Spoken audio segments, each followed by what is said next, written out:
I just honestly don't know how people are making it. It's insane. $40,000 for a Honda Accord. I essentially don't have any money for 3 weeks. So in today's video, we're going to be going a little bit more in depth on the cost of living. Now, I made a video a couple months ago. However, I didn't show too many of these statistics in 2024, especially comparing to what it was like a few years ago, pre-COVID. I mean, we could even go back a decade and see the big differences. And we have very recent information now all the way up to July of 2024. So it's not like a lot of these clips or information back when it was at its peak during COVID. So we do have a lot of statistics to go over, a lot of clips, and your comments. So if you want to be in future videos, leave your comments down below. But we're going to start off with some basic information. Of course, we always have the graph that the government will show, and everything's back on track. We're getting close to that 2% inflation. You could see all the way back from 2014, but people really care about the 2021 to 2024. You could see how crazy it got: 7%, 6.5%, and then dropping down to 3.4 and 2.9. But it's basically an open secret that this is not actually accurate. This is just what the government sends out to try to calm everybody in the nation, even though it's definitely way worse than what the White House is sending out to the news agencies to report on. But we could actually look into some more statistics that show a little bit more of what people care about. Food, shelter, car prices, all of that. The cost of shelter has rose by 5.2% in the past year, June 2023 to 24. And I'm not going to say it over and over again, but almost all of these percentage points are going to be higher than the inflation at 2.9% that we're at. So I'm not just going to keep repeating myself. Transportation services, another major spending group, increased 9.4%. So we're almost at double digits right now. Average cost of full coverage in car insurance increased by 26%. Now, I've talked about this before when we would go over people's insane car payments, including insurance and the price of cars in general. And then I talked about my really high car payment. I mean, it's still $200 a month for a 9-year-old Civic, but you could see insurance has increased by 26% across the board. So that's why everybody's complaining about car insurance. It doesn't matter if you're the safest driver on the planet right now, doing everything right, your insurance has still increased dramatically in literally the past year. This isn't even a pre-COVID to post-COVID, 2023 to 24. It's jumped by 26%. 49% of credit card holders are carrying a balance month to month. That's half of everybody who has a credit card. Now you could clearly see where all of these banks make a ridiculous amount of money with their interest payments if half of these people aren't actually paying off their balances. And of that group, 43% of their debt is due to unexpected or emergency expenses, which I hope is genuinely the truth and people aren't just doom spending and buying every little thing that brings them the slightest amount of joy and don't really care about paying it back and going into massive amount of debt. But either way, the credit card company does not care about it at all. They're going to still make money off of those interest payments, and you're just going to be screwed. So we have a clip here talking about the differences of the cost of life from 1980 all the way up to today in 2024, and it is honestly just unbelievable. The millennials and Gen Zers who are complaining that they can't buy a house are not working for minimum wage. These are people making $60, $70, $80, $90,000 a year who can no longer afford a house. But minimum wage workers are also complaining because they can't afford rent. If you look back to 1980, the rent was $243. Minimum wage was $3.10, meaning your monthly gross was $496. So to rent this apartment, it would be 48.9% of your gross income back in 1980. But let's fast forward to 2024. The average rent is $1,747. The federal minimum wage is $7.25, giving you $11.60. You can't even get an apartment with the federal minimum wage. But let's be generous and double the federal minimum wage, because people at Walmart and fast food joints are making $14.50 to $15. So $14.50 would bring you to $23.20. So technically you're making more, but this is your gross, and it'd be 75% of your gross income, making double the federal minimum wage in 2024. But let's take it even a step further.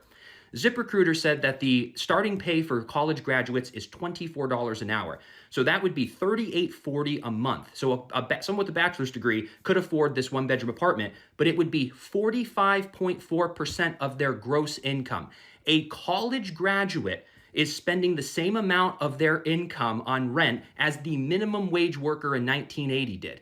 Roughly the same. And the minimum wage worker in 1980 put on a hat, learned skills for 2 weeks, and started their job. A bachelor's degree spent 4, 5, 6 years of their life in school and $50, $60, $70,000, and now have to spend the same amount of money on rent as a minimum wage worker did in 1980. And here we could take a look at some of the comments for this video.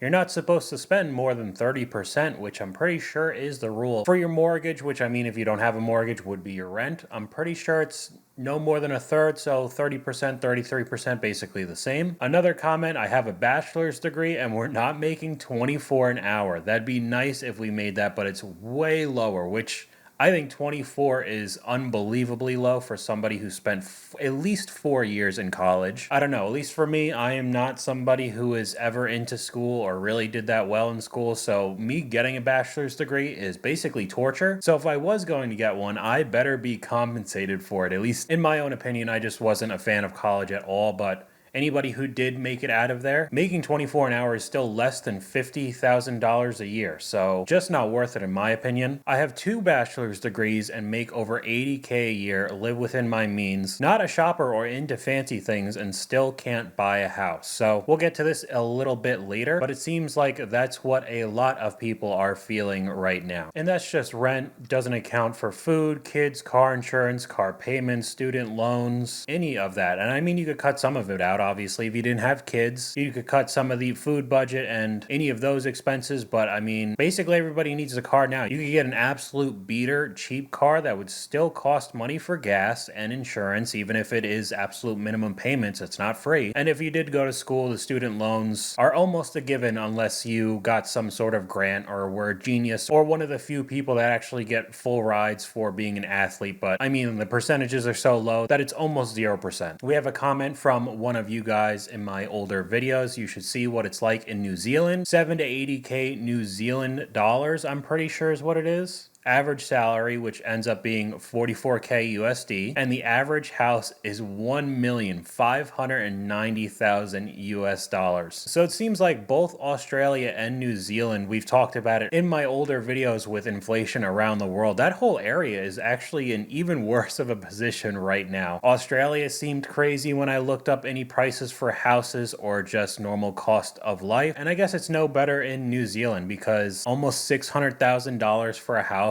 and the average salary is 44K. When would you ever be able to save up just for a down payment, let alone actually paying off the house in your entire life? So now we'll switch over to some of the grocery statistics. From March 2020 to 2024, food at home increased 24.7%. So that means a basket of groceries that cost $100 in November 2020 would now cost $125. So that is just the average. We've seen some unbelievable increases in groceries in my previous video talking about shrinkflation, especially. I mean, it would be the same price or even more, and you get actually less than what you got a few years ago. So that could actually skew the numbers as well. It's not just the normal product that you got back in 2020. You're actually paying a little bit more and you get even less. Even the price of processed, all the crap food has increased 22%. So I mean, it's not really that far behind, which is its second highest increase in the past 20 years. Eating out has gotten expensive. I mean, it's always been more expensive, but even worse, has increased 25.6% since 2020, which is the highest it's been in 2 decades. And the USDA predicts that food away from home prices will still increase again by another 5% in 2024, which I guess is better than the 1.6 food at home. So if you do still like going out to eat a lot, it will still be increasing in price. You won't be getting a discount anytime soon. As of July 2024, food prices have increased significantly.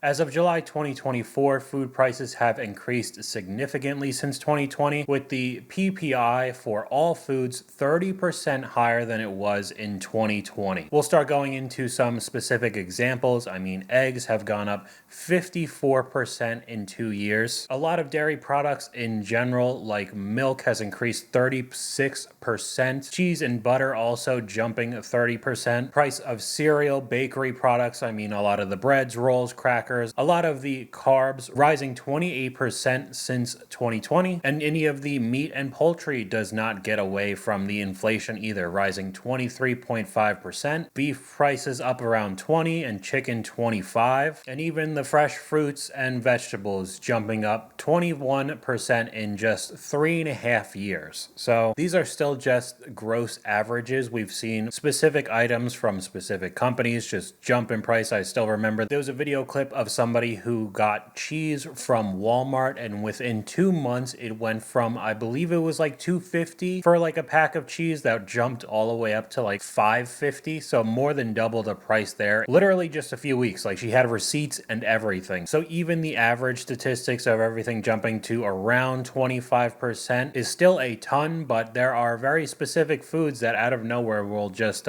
completely destroy this average percentage of 25 and will get way, way worse.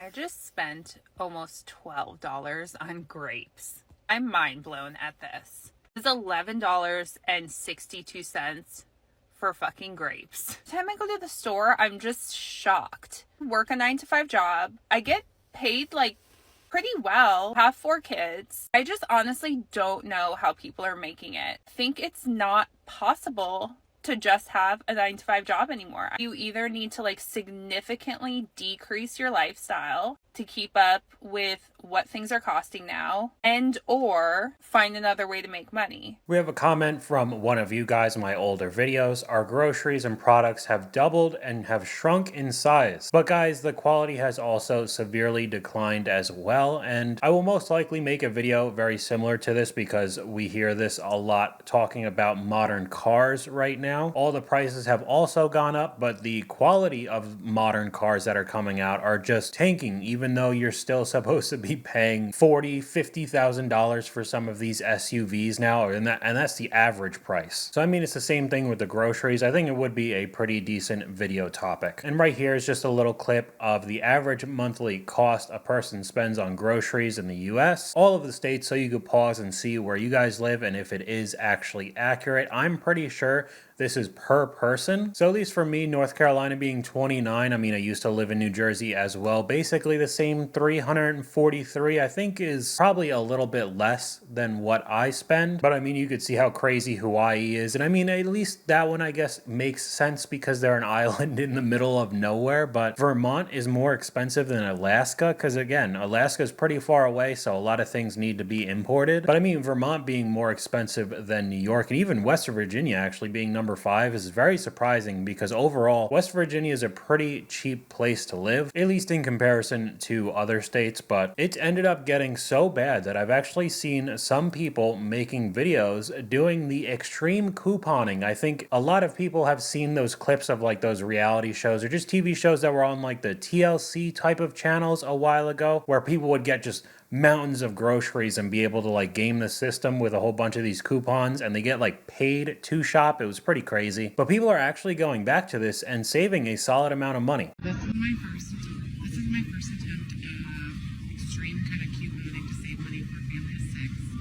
How much do we think that this whole entire cart is going to be before I submit to open? So we just got done checking out that entire load of groceries that I showed you. The grand total prior to any Kroger deals, coupons, mega events, anything like that, came to $401. We actually walked out paying $225.94. Right there, $225.94.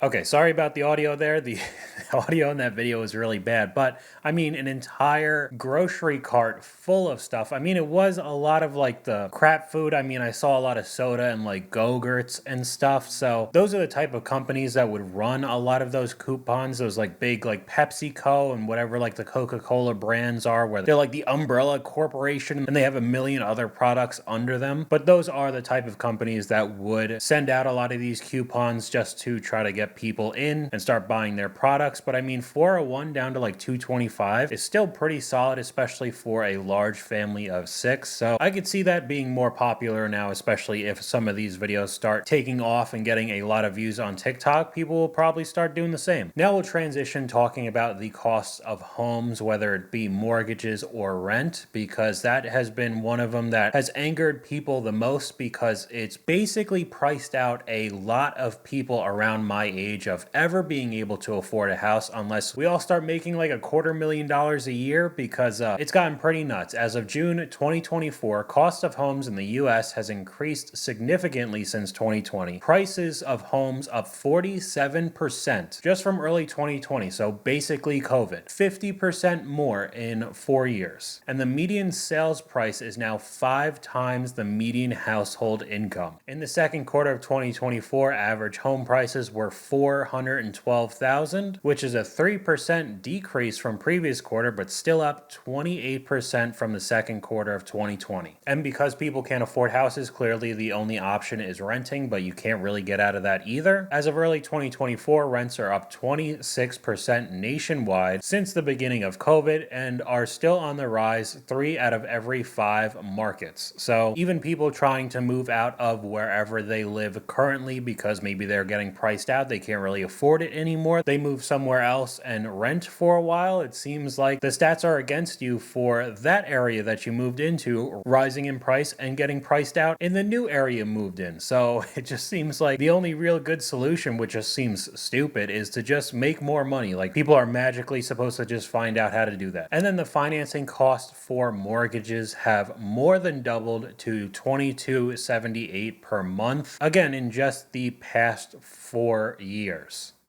I just got my new lease agreement because my lease ends next month and freaking out a little bit. Every single year, my rent has gone up by $100. I live by myself. I pay the entirety of the rent on my own. My new rent starting next month is $1,200. $1,200. For one, I don't know how I've even been paying $1,100 for the past month. I don't know how I've been doing it, but I've been doing it. Barely. To divulge some extra information that I probably should not divulge, I get paid every week. And for 2 weeks, I can't touch my paycheck, not even $1, because those 2 paychecks have to go to rent. I essentially don't have any money for 3 weeks most of the time during the month. And that just repeats month after month after month. So I'm not sure about what we're gonna do going forward. Luckily it's my birthday next week, and I am going to get a chunk of change that I will be holding on to for dear life. So that means at least 50% of her income is going right into rent. The other thing that I took away from this is that she's wearing scrubs. So it's not a guarantee that she's like a nurse. And a lot of nurses get paid pretty decently. If you do the math on her getting paid weekly, she's only making a little bit over than $2,000 a month, around that. So we could even say $3,000 a month. It's only $36,000 a year. So to me, that doesn't really sound like a lot of money at all, especially if she's wearing scrubs. But I mean, I could just be wrong. There can be a million different nurse type jobs where maybe they don't get paid nearly as much, and that's what the situation she's in. But still, having to rely on like birthday money just to be able to survive is definitely not a good look. Because we have another comment from one of you guys. My 300 square foot studio is $1,550 a month, and I could almost guarantee it's got to be in some sort of city like New York, because 300 square feet to me sounds like nothing. It's almost like a room and a half, and for $1,500 a month, that seems absolutely insane to me. And I'm very happy that I have never been a city person, and I don't want to live in the city, because if I did, either I would live in a very tiny little box area for $1,500 a month, or I'd have to be just unbelievably rich. Those are like kind of the only options there. So that's why so many people are moving out of the city as well. It's not a surprise. But we could switch over to the price of cars now. In 2024, the average price of new cars has increased increased 29% from the beginning of COVID, while the average price of used cars increased 34%. So used cars are actually even more valuable than the new cars in the past 4 years because, I mean, of course, everybody was freaking out over the chip shortage, and the only cars that were really being made by manufacturers because they had limited amount of chips were these very high trimmed trucks, SUVs, cars, all of that. And all the prices of those went through the roof. And even with some of the people who made money on the stock market or the price of their houses went up, they probably didn't really want to spend $80,000 on like a brand new F-150 just because the only ones available are like the big high trim, King Ranch ones. So the other option was used cars. And because there was such an influx of that, they actually increased even more than the new cars did. That's crazy to me. Average price of new cars in 2020 was $38,400, and in March 2024, 4 years later, it's $49,447. Over $11,000 more in just 4 years. I think it's funny because the next sentence is kind of like a roller coaster. However, as of June 2024, new car prices have been trending lower for 8 months straight, right? That sounds pretty good. With an average transaction price in May being $48,389. So the trending down price for the past 8 months, almost an entire year, right? You'd think, oh, it's finally tanking. It's been $1,000 less. So it seems pretty insignificant when the jump in the past 4 years was $38,000 to $49,000, but the trend of the prices going all the way down over the past 8 months has only been $1,000. And the last sentence here to me seems a little iffy. Some say that 2024 could be the most affordable year in the last 5 to buy a new car as inventory levels are rising and pressures causing prices to increase have eased, which I mean is technically true. However, that doesn't mean you should buy a car right now at all. You should be waiting a couple years and just letting these prices consistently go down again, because if they're slowly going down just $1,000 in almost a year, it doesn't really seem that affordable anyway, and I would just keep your car for as long as you possibly can. Here we'll switch over to the used cars, March of 2020.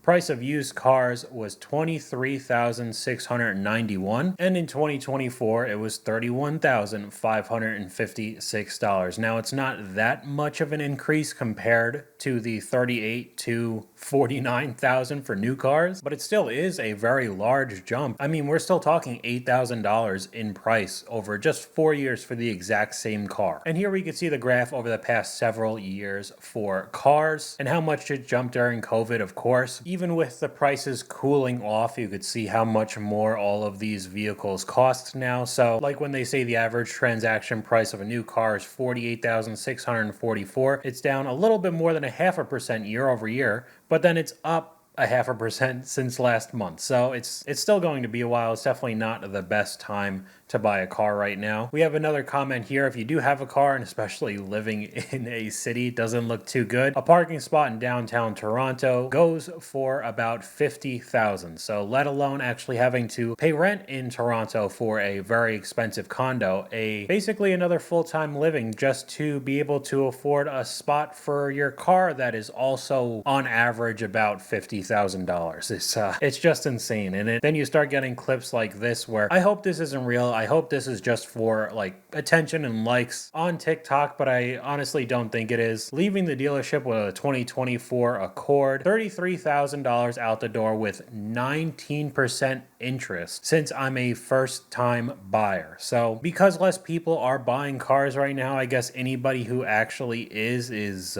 just getting destroyed by these dealerships. Because if you go in the comments, she did reply to somebody who said, if your credit is bad, you'll get the 19% APR. And she said, it's a 720, but I don't have a credit history, and 690 plus in other credit bureaus. So it doesn't really make sense, because if you don't have any lines of credit, then you wouldn't have a credit history at all. But if it was a 720, I mean, it's not like an 800 absolutely best you could possibly get, but 19% on a 720 or even a 690 seems ridiculous. I mean, 19% is like a credit card APR. So good luck with that Honda Accord, but we could go from that one to this video talking about the Accord, which does show how expensive some of these sedans are getting now. As a country, we are completely fucking screwed. Take a look at this. I never thought I'd see the day where a 2025 Honda Accord would be over $25,000, and I'm talking about loaded every single option. Take a guess at how much this is. $40,000 for a 2024 Honda Accord Hybrid Touring. Yes, I know it's completely loaded, but the price just makes no sense for a Honda. And this isn't the only one. Look at all of these 2024, $40,000. It's insane. $40,000 for a Honda Accord. There's so many other vehicles that you could go ahead and grab other than a Honda Accord. And to top it off, $40,000 for a vehicle that looks like this. That's a shame. There's so many other alternatives and options that you could pick from. Honestly, for $40,000, if you're looking for a full-size sedan, I'd honestly go with the Genesis because it looks way better than this. I mean, that's my personal opinion. I think this vehicle is a complete L, and I feel like they're going to be sitting on a whole bunch of inventory come soon, and prices are going to have to drop. Now, I think the $40,000 is ridiculous for that car. However, these are not sitting. They are still selling very quickly because in this market, they have the competition. Like, do you know how expensive Camrys have gotten? Because they axed the Avalon and they wanted to make like the Toyota Crown the new Avalon.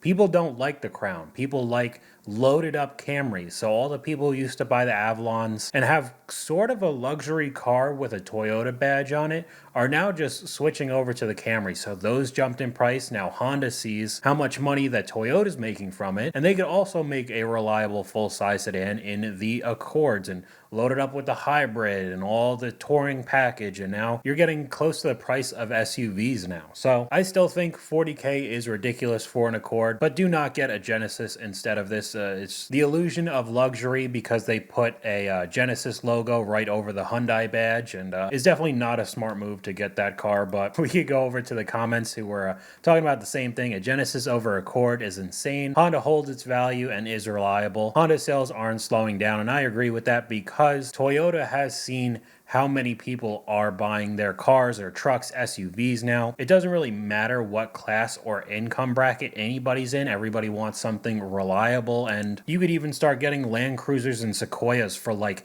$80,000 now. So they're not cheap. It is also a status symbol if you really want it to be. So a lot of these Toyotas are getting priced out for normal people, and they switch over to Hondas. And now Honda's starting to bring up those prices as well, and they're starting to get pretty expensive. So I don't think Honda sales are going down at all. There's another comment. I think the 2024 Honda Accord looks great. I personally don't really, I don't think it's ugly, but I actually like the previous body style a little bit more than this one. But I don't think it's terrible for $40,000. I think it is pretty nuts. And maybe you haven't seen the Camry price, which is definitely one of the reasons why Honda has started to up their price on their full-size Accords, because you could get Camrys that are very expensive. And I've seen this for quite a while, but it seems like it's gotten more prevalent, especially over the past couple years because of the cost of living. A lot of people are making TikToks and YouTube videos talking about cost of living in different places like Vietnam.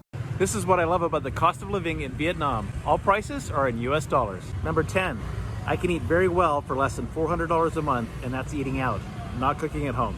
Number 9, great local coffee and beer can be found for less than $2 at shops and restaurants. Number 8, local fruits and vegetables are insanely inexpensive. Number 7, I can fly to any major city in Vietnam for less than $100 if I book a week or two in advance. Number 6, a taxi or Grab ride can be as little as $2 or $3 for a 15 to 20 minute ride. Number 5, you don't need a car to survive in Vietnam. Imagine all of your car expenses going away. Number 4, a decent scooter in Vietnam only costs about $1,500 and gas is about $5 to $10 a week. Number 3, renting a mid-range apartment in a nice area of Hanoi will cost you less than $500, including utilities. Number 2, health and dental care in Vietnam is excellent and is jaw-droppingly inexpensive compared to the USA. And number 1, in Vietnam, it doesn't cost hundreds or thousands of dollars a month in fees and insurance just to exist. And I get it, there are positive and negatives. I don't know if I could do the scooter thing, especially with the clip of her holding a tray of food. That one looked insane. And of course, having to know Vietnamese, I mean, any of these other countries, it's not like every single person is going to be able to speak English. And we could go over to some of the comments in the video, but this would not work out if you're making Viet wages. So it only works if you're bringing in US income. So you have to have some sort of remote job or be retired or enough money to be able to retire in Vietnam at least. Somebody else just commented heat and bugs. I would assume it gets pretty hot in Vietnam, so you're not going to have any sweater weather or seeing too much snow there if you actually do want to end up living there. $400 is the average income in Vietnam. So again, this is a lot more of the remote work or being able to retire with USD. And that goes for a lot of these videos talking about living all over the world. I've seen a lot of the Thailand, Korea, Japan, a lot of the Asian countries specifically. And I've also seen South America could be very cheap. But we're going to finish off this video with a comment from you guys. The new American dream is leaving America. So I think it would be cool to go and live somewhere else in the world for a little while. I would never think of actually leaving the US permanently. If anything, hopefully doing some sort of Airbnb, living in a place for a month and seeing how people there actually live instead of just being a normal tourist. But some of the people here are just fed up living in the US and actually want to move to those areas permanently. And I can understand where some people are coming from. I just personally don't think it's for me, but let me know what you guys think about these videos and comments down below, along with some of your experiences. YouTube thinks you'll like this video popping up on screen right now, but hopefully you guys enjoyed this video. If you did, please leave a like, and I'll talk to you guys later.